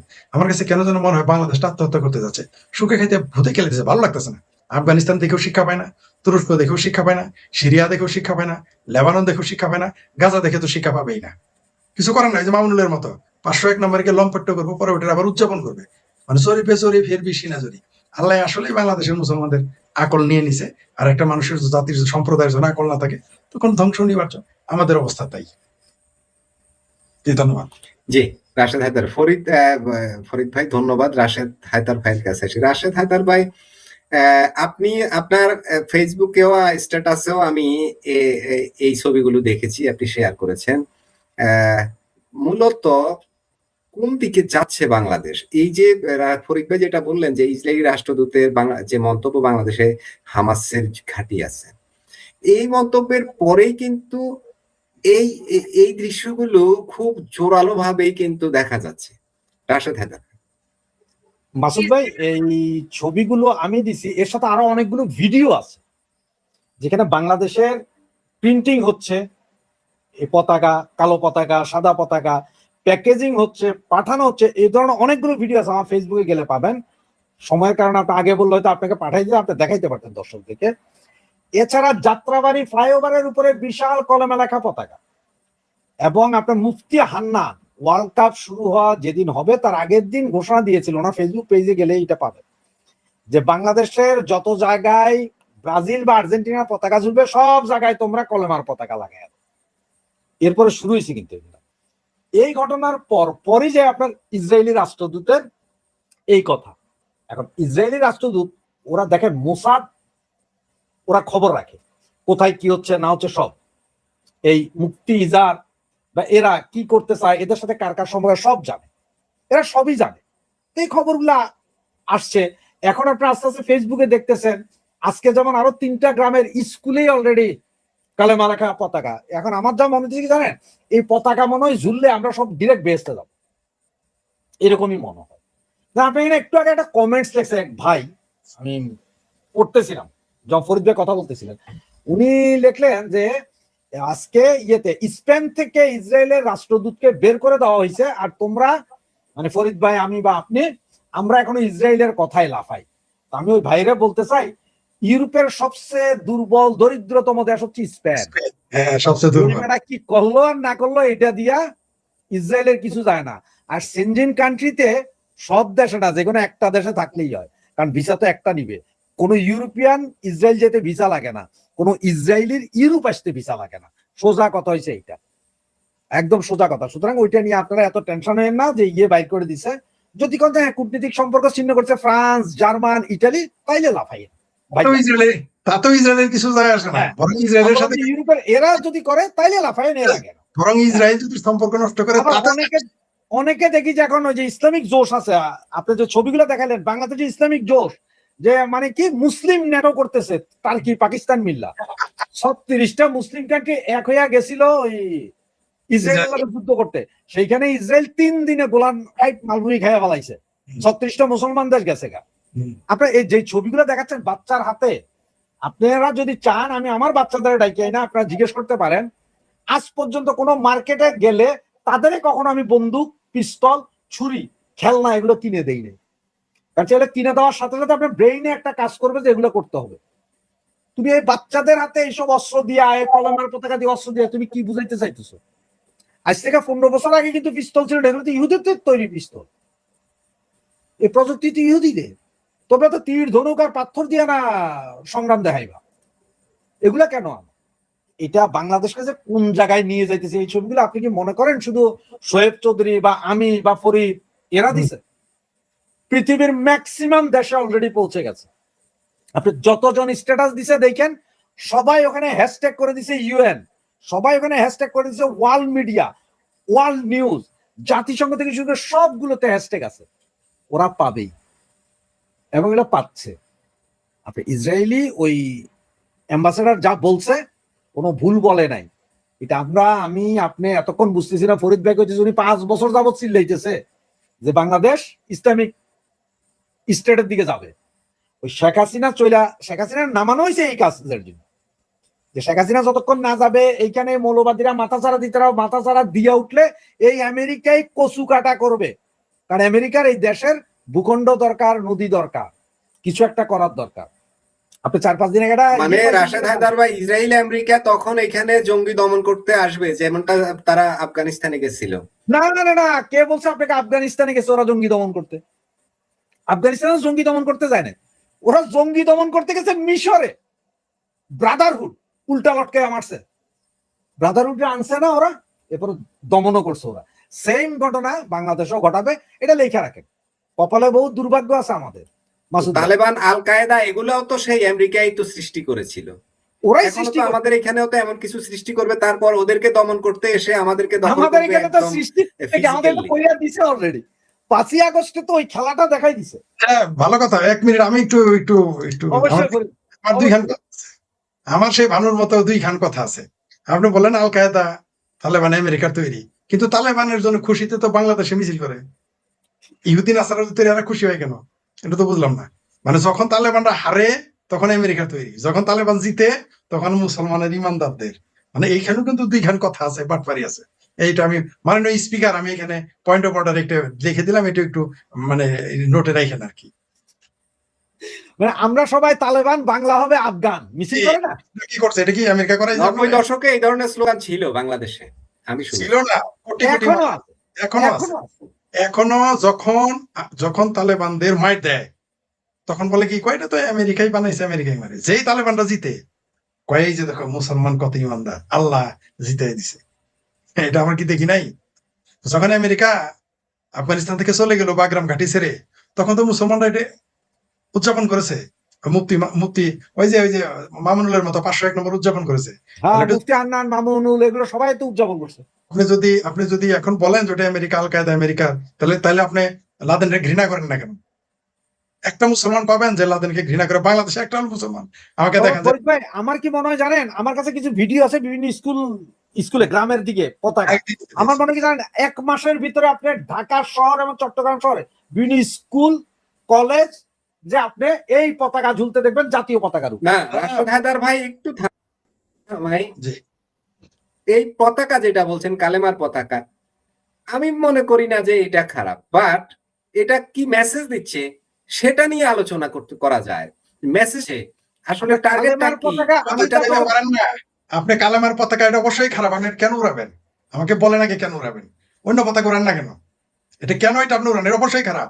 বাংলাদেশ তো সেকুলার দেশ। আ- বাংলাদেশ তো সবার আমি জানতে চাচ্ছি যেটা আমি যেটা বলতে চাচ্ছি সেটা হলো কালেমার খচিত বা ক্যালিওগ্রাফি, ওকে ফাইন, কেউ যদি তার বাড়ির সামনে রাখে, ঘরের ভিতরে রাখে, আমার কোনো সমস্যা নেই। বাট এখন যে এটা যেটা বলছেন সোহেব চৌধুরী, যেটা ছড়িয়ে পড়ছে, এই ছড়িয়ে পড়াটাতে কি মেসেজ যাচ্ছে? তারা এটা করতেছে কালামের পতাকা। তারা তো আর্জেন্টিনার পতাকার বিরুদ্ধে এটা এস্টাবলিশ করেছে। তারা ব্রাজিলের পতাকার বিরুদ্ধে এটা এস্টাবলিশ করতেছে। কয়দিন পরে বাংলাদেশের পতাকার বিরুদ্ধে এটা এস্টাবলিশ, এটা অবশ্যই ভালো না, প্রশ্নই আসে না। এটাতে নিজস্ব তাদের এজেন্ডা আছে। যেমন এই যে দেখেন, যখন এই জুলাই সন্ত্রাসী আন্দোলন করলো, কি বললো? মুজিবের বাংলায় বৈষম্যের ঠাঁই নাই, তোমার আমার ঠিকানা, পদ্মা মেঘনা যমুনা, বলে নাই স্লোগান? এগুলো স্লোগান দিয়ে পরে কি করছে? এখন 32 নাম্বার ভাঙ্গে আর জয় বাংলা স্লোগান দিলে পিটায়। তাই কালামার পতাকা মানে নিয়ে আসছে বাংলা।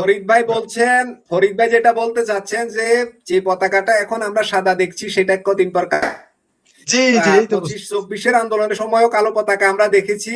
এখন এটা নিয়ে সমালোচনা হওয়ার পর এই পতাকাটা এখন সাদা হয়েছে, এটা কদিন পরে কালো বা সবুজ হয়ে যাবে। সবুজ না, অলরেডি কালো আছে। আমি তো বললাম যে কালো যে বানায় যে পাঠাচ্ছে, সবুজটা হচ্ছে হামাসের আর কালোটা আইএসএ হচ্ছে আপনার আল কায়েদা। দেশে। আপনি যেটা বলছেন কালেমার পতাকা খুব ভালো, আপনার আমিও মানি, কিন্তু কাটিং, কালার সব যদি আপনার সন্ত্রাসীদের মতো হয় তখন খারাপ। আপনি হুজুরের মাইয়া বিয়ে করলেন, বড় সব। কালামার পতাকা আপনি হিন্দুদের পতাকা ভাই, আপনি একজন হুজুরের মাইয়া বিয়ে করলেন, যে মেয়ে দেখতে শুধু খুব সুন্দর, খুব সব। এখন আপনি বিয়ে করে যেদিন আনলেন, সেই দিনই রাইতে মাইয়া কইলো যে আসো আমরা জিহাদের জন্য প্রস্তুত, বোম লাগাই আছে, চলো আমরা ফিরতে যাই দুজন। এখন আপনাদের দেখাইতেছে কালেমার পতাকা, কয়দিন পরে এই পতাকাই কবে যে আসো জিহাদে অংশগ্রহণ করো। এটা তাদের আলতাকিয়া। এটা কি ইসলামের ভাষায় বলে আলতাকিয়া? এটা হলো মুনাফিকি। আপনাকে দেখাবে একটা, পরে করবে আরেকটা। এইটা আমরা জানি। ওই যে আপনার এই যে ব্যারিস্টার একটা আছে না জামাতের, উনি কোরআনের এক আয়াতের অপব্যাখ্যা দিলেন না, এই যে 2 দিন আগে কি একটা জানি পয়রা কইলেন যে আমাদের তামান্না জিহাদ করে মৃত্যুবরণ করা, ওই রকম। ও মরবে না, ও মারাবে মাদ্রাসার এতিম পোলা। ও নিজে মরবে না, গোলাম আজমের পোলা মরে, নিজামের পোলা এসে মরে, সাইদির পোলা মরে, মাদ্রাসার এতিম বাচ্চা পোলা ফান্ডা বম বাঁধে নিয়ে 560টা বোমা ফুটাতে যেই যা হয়েছিল 2001-06, তার চেয়ে বেশি অঘটন ঘটাবে এই পতাকা দিয়ে, দেখে থাকেন। এবং এখানে তারা একটা কৌশল নিয়েছে যে এই পতাকা আনলে তো কেউ কিছু বলবে না, ইসলামের পতাকা। ঠিক বলেছেন, ওনার বাক্যটা একেবারে এটা অ্যাসিড টেস্ট, এটাই তাদের চালাক। ঠিকই বলেছে, অ্যাসিড টেস্ট। না, আমার বক্তব্যটা ওটা না। আমার বক্তব্য হচ্ছে কালেমা তো ঠিক আছে, বাট ওটা তো আমার ধর্মীয় ব্যাপার, কিন্তু এটাকে এখন যেভাবে পতাকা বানাইয়া ছড়ানো হচ্ছে, কালেমাটা তো পতাকা বানানোর জন্য আসে নাই ভাই। এটাকে যেভাবে ইউজ করা হচ্ছে, এটাকে যেভাবে ইউজ করা হচ্ছে, সেটার উদ্দেশ্য কি, সেই টার্গেটটা নিয়ে কথা যেটা আলোচনায় উঠে আসলো, সেটা হলো ফরিদ ভাই বলছিলেন যে এটা ছদ্মবেশী অবস্থায় আছে, এটা এই পতাকাটা এখন ব্যাপক হারে ছড়িয়ে পড়ছে সাদা, এটা ইজি করে নিচ্ছে, তারপর এটার কালার হয়ে যাবে কালো, যেটা 24-এর আন্দোলনের সময় হয়েছিল, অথবা হামাসের কালার সবুজ। এই ধরনের কালার হয়ে যাবে। জি অনেকটা এরকম বলতে চাচ্ছেন। এবং শেষ পর্যন্ত বাংলাদেশ কি ইসলামী বিপ্লবের দিকে ধীরে ধীরে এগিয়ে যাচ্ছে কিনা, আমাদের সরকারের সমর্থন আছে, সেখানে আমরা দেখছি পুলিশ দিয়ে এই ওদের যে আমাদের রাশেদ হায়দার ভাই যেটা বললেন যে অনেকগুলো ভিডিও আছে, আমিও দেখেছি, পুলিশ প্রহরায়, পুলিশ ওদেরকে সহযোগিতা করছে তারা যেন এই মিছিলগুলো, এই শো ডাউন গুলো করতে পারে। মোটরসাইকেল শোভাযাত্রা হচ্ছে, পদযাত্রা হচ্ছে, নানা ধরনের। এবং শেষ পর্যন্ত কি খুব জি সরকারি ছত্র ছায়ায় আইসিসের উত্থান, সরকারি ছত্র ছায়ায় আল কায়দার উত্থান, সরকারি ছত্র ছায়ায় আইসিসের উত্থান, সরকারি ছত্র না, ছায়ায় আমাদের প্রাইম মিনিস্টার হওয়ার আগেই বাংলাদেশে এসে বলেছিলেন আই হ্যাভ এ প্ল্যান। আসলে প্ল্যানটা কি ঠিক ভাষা কিছুটা বোঝা যাচ্ছে, বাস্তবতা কোন দিকে যাচ্ছে ঠিক বুঝতে পারছি না। এই যে প্ল্যান বুঝতেছেন না যে সেনা প্রধান কেবল দাঁড়িয়ে রাখতেছে, নৌবাহিনী প্রধান দাঁড়িয়ে রাখতেছে, বিমান বাহিনী বাদ রাখছে, বিমান বাহিনী রেখেছে, নৌবাহিনী প্রধান দাঁড়িয়ে রাখা বাদ রাখছে। কয়দিন পরে বোঝা যাবে এই দেশের মানুষের প্ল্যান। হেদের ওস্তাদ আসিফ মনির দাঁড়িয়ে রাখে নাই। এই যে ওটা আবার রাখে নাই, আসল লোক কিন্তু দাঁড়িয়ে রাখে নাই। শাহবাজ কিন্তু দাঁড়িয়ে রাখে না, পাকিস্তানের যে শাহবাজ শরীফ দাঁড়িয়ে রাখে না, ঠিক আছে, একজনও কিন্তু দাঁড়িয়ে রাখে না, আমরা দেখেছি। তো এগুলো দেখতে থাকেন সামনে কি ঘটে। তবে ওই যে বললাম সুখে থাকতে ভূতে খেলে। আরেকটা কথা আবারও একটু যুক্ত করতে চাই, আপনি বললেন ওটা আপনার মুসলমানের কালেমা, ইসলামের কালেমা আপনি রাখবেন, হিন্দুদের কালেমা, হিন্দুদের পতাকা নাই, ওটা টানাইতে দিবেন। আজকে যদি কোনো হিন্দু কোনো জায়গায় যদি 10টা পতাকা টানাইতো, আপনি তো গ্রামের পর গ্রাম জ্বালাই দিতেন। আরে দিছে না ভাই, এই যে চিন্ময় কৃষ্ণ না পতাকা ওদের গেরুয়া তো আছে, বাট সেটা কোন সেন্সে ইউজ হচ্ছে সেটা নিয়ে তো আলোচনা করতে হবে। সেটা যেই ধর্মের ব্যাপারই হোক, সবাই কালকে আছে, যদি থাকুক না, তাতে তো আমাদের সমস্যা নেই। যাত্রাবাড়ি, সাইদাবাদ, গোপালগঞ্জ, সিরাজগঞ্জ বা বিভিন্ন জায়গায়, দেশের বিভিন্ন জায়গায় কালামের পতাকা আপনি বাইন্ধে দিচ্ছেন ব্রিজে, স্কুলে আশেপাশে। আপনি হিন্দুদের পতাকা টানাইতে দিবেন? একটা পতাকা টানাইতে দিবেন আপনি? বললেন তো খুব যে ধর্মের দেন না, খ্রিস্টানদেরও পতাকা টানাইতে দিবেন আপনি? হিন্দুরা কালকে যদি এরকম 100 জায়গায় পতাকা টানে, আপনি বলে যে এই যে বাংলাদেশের হিন্দুস্তান অখণ্ড ভারত বানাবে। ফরিদ ভাই যেটা বলছেন, এই যে সমস্যা তো হয়ে গেছে, আমরা কত বড় বড় মসজিদ করি, কত বড় বড় ঈদগাহ করি, হ্যাঁ, কিন্তু ওই যে একটা মূর্তি একটু সাইজে বড়, সেটা নিয়ে অনেকের আপত্তি হয়ে গেছে বাংলাদেশে হয়। এই যে কদিন আগে, আমি গত কালকে না যেন তার আগের দিন বা 2-3 দিন ধরে বেশ কিছু ভিডিও দেখছিলাম, রিল, এগুলো কোনো গুরুত্বপূর্ণ লোকদের রিল নয়, অতি সাধারণ বলতে পারেন জেনজি টাইপের এরকমই ওদের রিল। ওরা এমন ভাবে হুমকি দিচ্ছে যে এই দেশে হিন্দুরা থাকতেই পারবে না। এরা আমি আবারও বলছি, এরা কোনো গুরুত্বপূর্ণ মানুষ নয়, অতি সাধারণ কন্টেন্ট ক্রিয়েটর। কিন্তু এই যে আমি 10-20টা তো দেখেছি, এটা তো হলো সিগন্যাল, বোঝা যাচ্ছে যে মেন্টালিটিটা কোথায়, মেজরিটি মেন্টালিটিটা কি হবে সেটা কিন্তু এখান থেকে বোঝা যাচ্ছে। এবং কঠোর এবং কঠিন ভাষা। এবং জাহাঙ্গীরনগর বিশ্ববিদ্যালয়ের এজিএস কি যেন নাম ওনার, উনি নাকি এটা বলেছেন যে এই দেশে কারা থাকবে সেটা 47-এ ডিসাইডেড হয়ে গেছে, তার মানে এখানে মুসলিমরা থাকবে, হিন্দুরা থাকবে না। এই তো যদি আমি আপনার সাথে একটু প্রশ্নটা করে নি 47-এ যে ডিসিশনটা সেটাই যদি ফাইনাল হয়, তাহলে ভারতের যে 30 কোটি মুসলিমরা আছে, ওদের কি 15 কোটি বাংলাদেশে আর 15 কোটি পাকিস্তানে চলে যাবে কিনা ভাগ করে, এরকম মানে বিষয়টা কি, আমরা যে কথা বলছি আমরা হিসাব করে বলছি কিনা? ফরিদ ভাই, না আপনি আমার উত্তর দিয়ে দিয়েছেন, আমি ওটাই বলতে চেয়েছি যে আমার রাশেদ হায়দার ভাই কি কোনো মন্তব্য আছে? কেন ভাই 15 কোটি বাড়াবে? গোটা 30, 32, 35 কোটি যা আছে সব বাংলাদেশে পাঠাই দাও, আর এখানে যে হিন্দু আছে সব বাইন্দা পাঠাই দাও ভারতে, শান্তি শান্তি, অসুবিধা, আর কোনো ঝামেলা নাই, ইসলাম কায়েম হয়ে যাবে। ইসলাম কায়েম হয়ে যাবে। হ্যাঁ, ইসলাম জিন্দা হতা হয় হার কারবালা के बाद, সুতরাং কারবালা ঘটাই দাও। लेकिन हर কারবালা पे मरते हैं खुद मुसलमान है। না, কারণ ইসলাম তো কারবালা না হলে জিন্দা হইতে পারে না, কারণ ইসলাম সবসময় মুর্দা, কারবালা লাগে জিন্দা হইতে, নইলে হয় না, না হইলে হয় না। সুতরাং পাঠাই দেন ভাই। কত 1 কোটি হবে বাংলাদেশে হিন্দু?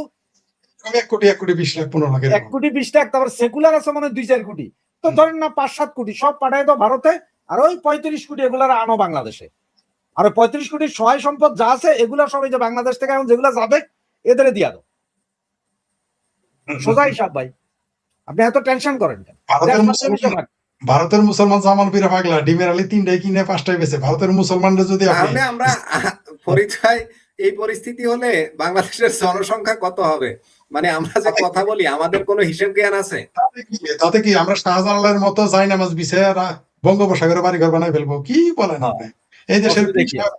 এই দেশে যে আমির হানজালা পীরজাদা আছে, চরমনায়ের পীর আছে, এরা শুধু ফু দিবে, ফু দেওয়ার সাথে সাথে বঙ্গোপসাগরে জমি জমা হয়ে যাবে। ফরিদ ভাই, আপনাকে আবারও একটু ডিস্টার্ব করি, সেটা হচ্ছে এই যে দ্বিজাতি তত্ত্বের ভিত্তিতে যে ভারত পাকিস্তান ভাগ হলো, আপনি কি এই তত্ত্বটা টোটালি আপনার মনে হয় না যে এটা একটা বাটপারি তত্ত্ব? যেখানে নিঃসন্দেহে হিন্দুদের জন্য আলাদা রাষ্ট্র হলো না, মুসলমানদের জন্য আলাদা রাষ্ট্র হলো না, কিন্তু রাষ্ট্র দুইটা হয়ে গেল। শোনেন, এটা মতখোর জিন্নার জিন্না, নেহেরু আর কমিউনিস্টরা এই কাজ করছে। কংগ্রেস আর কমিউনিস্ট পার্টি এই কাজটা, এই বদমাইশিটা করেছে। তারা এই কাজগুলো করেছে। এখানে আমি এই জন্যই তো বলেছি, সত্যি সত্যি যদি এই যে আমার যে জাহাঙ্গীরনগরের জিএস আমার বাবির পোলা যে কথা বলেছে, সত্যি সত্যি যদি ভারতে হিন্দুগুলো থেকে যে তার মুসলমান চলে আসতো দুই পাকিস্তানে, মানে বর্তমান দুই পাকিস্তান, তাহলে তো এখনই তো আমরা 1 কোটি কামলা দিতে যাই, তখন তো বাংলাদেশ পাকিস্তানের সব লোকই কামলা দেওয়ার জন্য ভারতে ছুটতাম আমেরিকা যাওয়ার দিয়ে। তাছাড়া যদি মুসলমানদের যদি সত্যি সত্যি বের করে দিত, মানে যাইতো 47-এর চেতনা, যদিও 47-এর চেতনাধারী মুসলমান গুলো হয় কংগ্রেসে ঢুকেছে, না কমিউনিস্ট হয়ে গেছে, এটা আরেক বাটপারি। যদি সত্যি মুসলমান শূন্য হয়ে যেত ভারত, তাহলে ভারত আজকে ইউরোপ হয়ে যেত, ইউরোপের মতো শক্তিশালী অর্থনৈতিক দেশ। এখনই তো এমনি 3, 4, 5 নম্বর হয়ে গেছে, তখন ইউরোপের মতো দেশ হয়ে যেত। এটা ভারতের জন্য দুর্ভাগ্য, আমার ধারণা আর কি। আর ভাঙছে তো ভারত, পাকিস্তান তো সৃষ্টি হয়েছে, স্বাধীন হয়েছে পাকিস্তান, ভারত তো স্বাধীন হয় নাই, ভারত তো টুকরা হয়েছে, ভারত ভেঙে ফেলা হয়েছে, এবং পরিকল্পিত ভাবেই ব্রিটিশরা এই কাজগুলো করেছে, যাতে এই দেশে তো ভারতবর্ষ, যে ভারতবর্ষ কাকিবর্ষ ছিল না, টুকরা করে, এটা পরিকল্পিত ভাবে টুকরা করা হয়েছে। এখনো ভারতকে টুকরা করার জন্য এখনো পরিকল্পনা করা হচ্ছে, এখনো ভারতের জন্য মাথা ব্যথা। শুনেন, ভারতের এত অত্যাচার, এত নির্যাতন, এত ঝামেলা, ভারতের ভিতরে পৃথিবীতে সবচেয়ে বেশি দেশ বিরোধী মানুষ বাস করে ভারতে। আমি বলবো না কোন সম্প্রদায় বা কোন রাজনৈতিক দল বা কোন গোষ্ঠী, সেটা আমার বলার অধিকার নেই, কিন্তু সমাজদার গেলে ইশারা বিকাফি। ভারতের বিরুদ্ধে সারা পৃথিবীতে বাংলাদেশ আর ভারত ছাড়া কোথাও এত দেশ বিরোধী মানুষ আপনি পাবেন না। একমাত্র ভারত আর বাংলাদেশে পাবেন নিজের দেশের বিরুদ্ধে যারা কাজ করে, পৃথিবীতে এই 2টা দেশই সম্ভব, আর কোথাও না, পৃথিবীতে কোথাও আপনি খুঁজে পাবেন না। ভারত এখন যে ঠিক আছে, এটি তো আমার কাছে বিষয়। অনেকে বলে যে ভারত ভাঙে না কেন, মানে আর ভাই ঠিক আছে, এটি তো বিষয়। কারণ ভারত এতগুলো, মানে আপনি আপনার ঘরে সাপ, বিচ্ছু, গোকরা সাপ, অজগর সাপ নিয়ে বাস করতেছেন, আপনার এখনো গিলা খায় না, এটাই তো অবাক করার বিষয়। তবে 47-এর চেতনা হিন্দুদের ঠকানো হয়েছে, মুসলমানরা জিতেছিল। মুসলমানরা এই জন্য স্লোগান দেয় যে হাত মে বিড়ি মুহ মে পান লড়কে লেঙ্গে পাকিস্তান, ওটা 47 নিয়ে গেছে। তারপরে জিন্না ভারতীয় মুসলমানদের বলে দিছে, তোমরা এখন স্লোগান দাও যে লড়কে লিয়া পাকিস্তান হাসকে লেঙ্গে হিন্দুস্তান, সেই জন্য মুসলমানরা বসে আছে। এটা আমার কথা না, এটা জিন্নার কথা, তাই আপনাদের এটা জানাইলাম। এটা ভারতের মুসলমানদের কথা, এটা যেটা আমার কোনো বক্তব্য না। জি, ধন্যবাদ।